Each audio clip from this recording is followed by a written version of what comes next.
Hi, I'm Jerry Battista, and I'm a prostate cancer survivor. I'm wondering what research is going on in the field of improving the diagnosis of prostate cancer and the treatment also. So Pamela is a student who has kindly agreed to answer my questions. So Pamela, tell us what type of research you're interested in. So my name is Pamela, and I am a fourth year PhD student at McMaster University, and I am part of the McMaster radiochemistry group.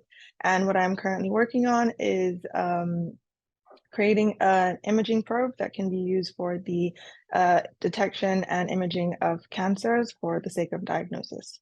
Okay, so my understanding is that you're creating radioactive molecules and they somehow attach to tumor cells preferentially.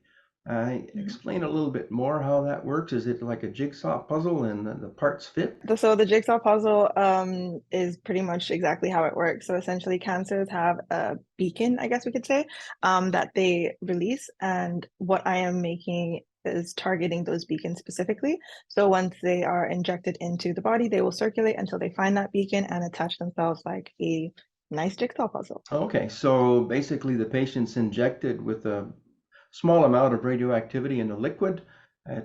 Liquid travels through the bloodstream and latches onto the tumor cells. And why doesn't it go to the normal cells? Well, yes, we hope it doesn't.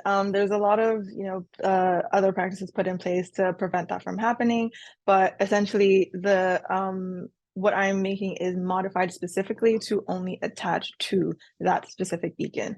So I know a lot of people have heard of antibodies and how specific they are, so that's essentially what I'm using. The antibody is specifically made for those beacons, and so it does not attach to anything but them. Okay, and does this radiation last a long time? Like, can the patient go home and play with their grandkids, or does?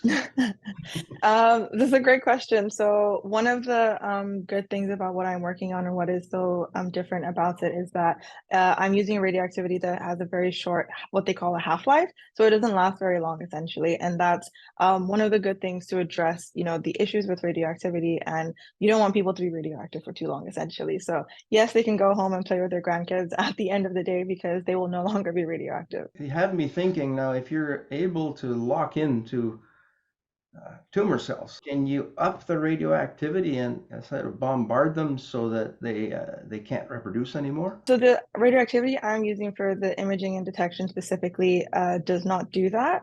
But what I am hoping for to happen is that if this is successful as imaging and detecting tumors, we can swap out the type of radioactivity and put in one that is specifically used for therapy and treatment, and so it can essentially bombard the tumor cells. So that's great. So you sort of can do the low activity one to find the tumors, and once you find them, then you can send in a different payload and cause them to stop replicating.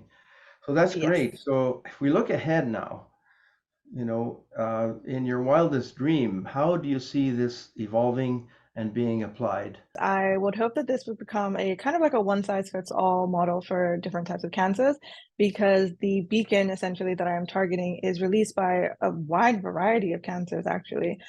So I'm hoping that this can then be applied to all of them, especially the ones that are currently very hard to detect. And also, one thing that I'm really striving for is a reduction in the side effects accustomed with radioactivity. So by using, something that has a much shorter half-life, it significantly reduces the side effects of radioactivity. And that's, I think, makes a very big difference in the treatment and detection of cancer.